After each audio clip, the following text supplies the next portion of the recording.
How's it going, everybody? GodBaer here. Once again, thank you for clicking into one of my videos. We are back with our Madden 18 online league. We are the 1-0 Baltimore Ravens going up against the division rival 1-0 Cleveland Browns. This is Season 2, Game 2, and we see that Dylan Cole is back to his rookie defensive player of the year tendencies of winning player of the week. But right now, we are not playing against the Texans. We don't have to worry about them until later in the season. Right now, it is all about these Browns, and they love to check down and dink and dunk you down the field. So we got to cover these flat routes and then do the best as we can with our middle linebacker, Sean Bradshaw, who is 6'5", with 88 speed, and Jonte Banks, 96 speed, 96 acceleration. Good luck keeping up with him as he gets the first touchdown of the game. And now we're just body slamming the offensive players, trying to chase down all the wide receivers. And now Chuck Clark, who had 15 interceptions in Season 1, gets himself his first one of this season. And he is hopefully going to do just as good as he did the previous year, trying to get better with our passing reads. We see circle wide open, but we're going to go ahead and take off for this first down, just making sure we get it. No surprise, we're back to the run game with Tevin Coleman. He won MVP in Season 1. He is always going to be our main objective, but we got these wide receivers. Kendall Wright catches the drag, hits him with an inside juke, and then gets into the end zone for the second score of the game. So now we are already up 2 possessions early in the first quarter, looking to get another defensive turnover. Right now, you see Powers.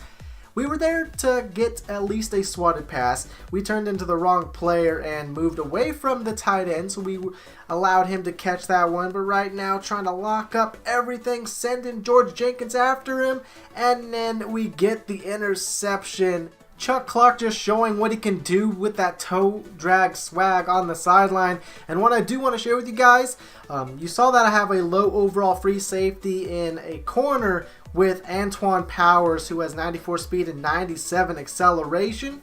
But in the next episode, which will be week 3, the practice squad signing opened up, and we signed a free agent from the, I believe, New York Jets. And he's a lot like Chuck Clark was in his rookie season. Instead of a 66 overall, he will be a 70 overall. You guys will see his player card in the next episode. I just want to bring it up just because I'm super excited, and he kind of just locks up the only weak point that I feel like this team has outside of possibly tight end.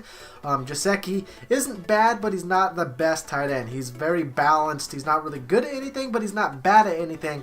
But you will see Alexander, when I love his last name, is Tudoozy. So Alexander Tudoozy is 6 feet tall, 90 speed, 85 or 86 hit power, I believe. And yeah, it's going to be nice having 2 safeties, free and strong safety, almost identical to each other, both with 90 speed, both 6 feet tall, both have 80 something hit power, and it's just going to be a monstrous defense. I feel like the entire team is just oh so well, as Tevin Coleman is just the powerhouse, the workhorse of this offense. And I love having all these wide receivers now. We are not one-dimensional. We have a multi-threat offense, and of course, I'm going to be implementing a lot of drags this time. Don't have to always streak Jonte Banks, our 96 speed wide receiver, every time, as Tevin Coleman's going to go ahead and punch his way in for the first down and then muscle his way into the end zone for a 3-possession lead, 21-3. And we are still in the first half trying to chase this man down with Matthew Judon. He throws it away, 3rd and 6. Taking away all of his reads, diving, trying to get our hands on that one, but it is incomplete. He punts us the ball away. We don't do anything with the last 30 seconds of the first half, so we open up the second half with the ball, trying to do whatever we can passing it, as we find Washington, our rookie from last year, who was, I guess, the most beneficiary in terms of what our man Mason Rudolph, our quarterback, was capable of doing. Only 11 passing touchdowns, so Washington wasn't, obviously, he didn't have that great of a season because the quarterback didn't do all that well. But we worked down the field, kick a field goal, go up 24-3, and now we have a 3-touchdown lead, and we're very happy with that. As long as we don't give up any big plays, we should be sitting very pretty. And this tight end, David Njoku, is doing pretty darn well, as that was an overthrow with Deshaun Kaiser. Should have been an interception, but 4th and 6, he will convert by streaking Leonard Fournette. I didn't tell you guys, probably would have been nice to bring up earlier as we stop him on 3rd and 12. He kicks it on 4th and 4, but these Cleveland Browns have added so much to their squad as Tevin Coleman finds a humongous hole, and no one is catching him as we boosted up his speed from 94 to 95 because we got a ton of experience with him winning MVP. But real quick, since we're already into the second half, I should share with you guys what the Cleveland Browns have added to their squad, like Leonard Fournette on offense. They have John Brown. They have Marquise Lee. They have Luke Kuechly on defense. But right now, it's not their defense that's doing well. It's their offense doing poorly as we are continuing to dot up this Cleveland Browns defense. They have no answer for what they're doing. They have gotten a couple sacks, but with this speed that I have on offense now, with my running back and now a wide receiver to take the top off, Tevin Coleman once again just showing how monstrous and beastly he can be. And then our defense, this rookie Stanford Root this time, not Sean Bradshaw, but Root, the outside linebacker, getting his hands on an interception. Sean Bradshaw, we put him in a deep zone in the cover 2 just to not allow any deep passes because that's obviously the only weak point in a cover 2 is that deep middle. And right here, Washington jumping up, making sure he stays in bounds, and right here, toss play from the I form hits the fullback, and he's going to pick it up and take it all the way to the end zone. And that was just a weird Madden play. The quarterback threw it into the fullback, and that was just bad. Obviously, it would have been nice if we would have gotten that touchdown, but we still have a healthy lead, just needing to find an open wide receiver, which would have been nice to throw to X. We break 1 tackle, we break 2 tackles, and then we get hit, fumble the ball, and once again, this time, Myles Garrett is going to take it into the end zone. And now the Browns have 2 defensive touchdowns off fumble recoveries. We need to go ahead and refocus, have another fumble. This time Jabril Peppers is going to cause it and recover it and get it into the end zone for 3 consecutive fumble recovery touchdowns.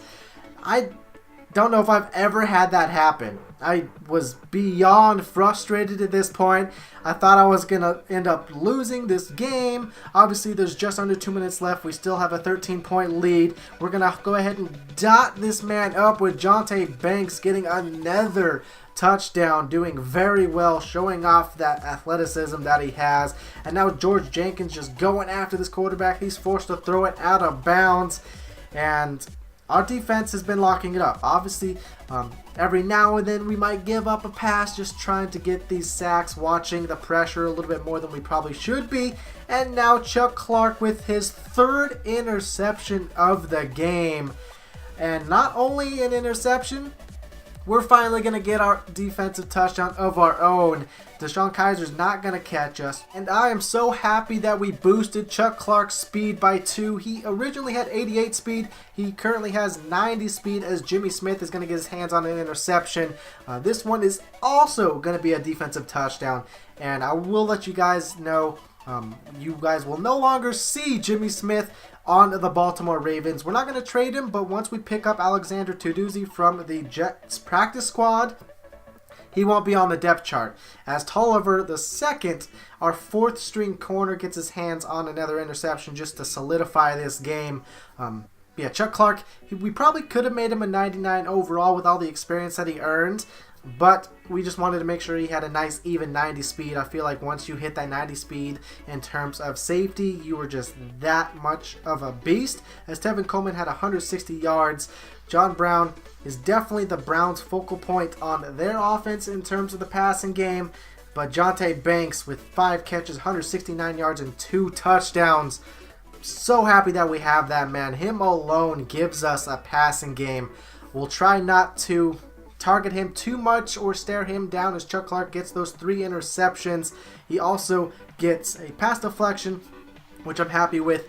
A lot of forced fumbles in this one, especially with back-to-back-to-back drives of the Baltimore Ravens. I guess coughing up the ball. The Cleveland Browns were able to land some hits. They were able to get their hands on the fumble and then ultimately get them into the end zone for those 19 points in the fourth quarter. Was scaring us. We thought that Madden all of a sudden decided to change its mind on who it wanted to let win the game. But we improved to 2-0 and the team did phenomenally. We had a very balanced offensive attack. The defense locked down and got turnovers. What more could you really ask for? Hopefully you guys enjoyed the video. Be sure to let me know down in the comment section and by that thumbs up. And until next time, everybody, GodBaer out.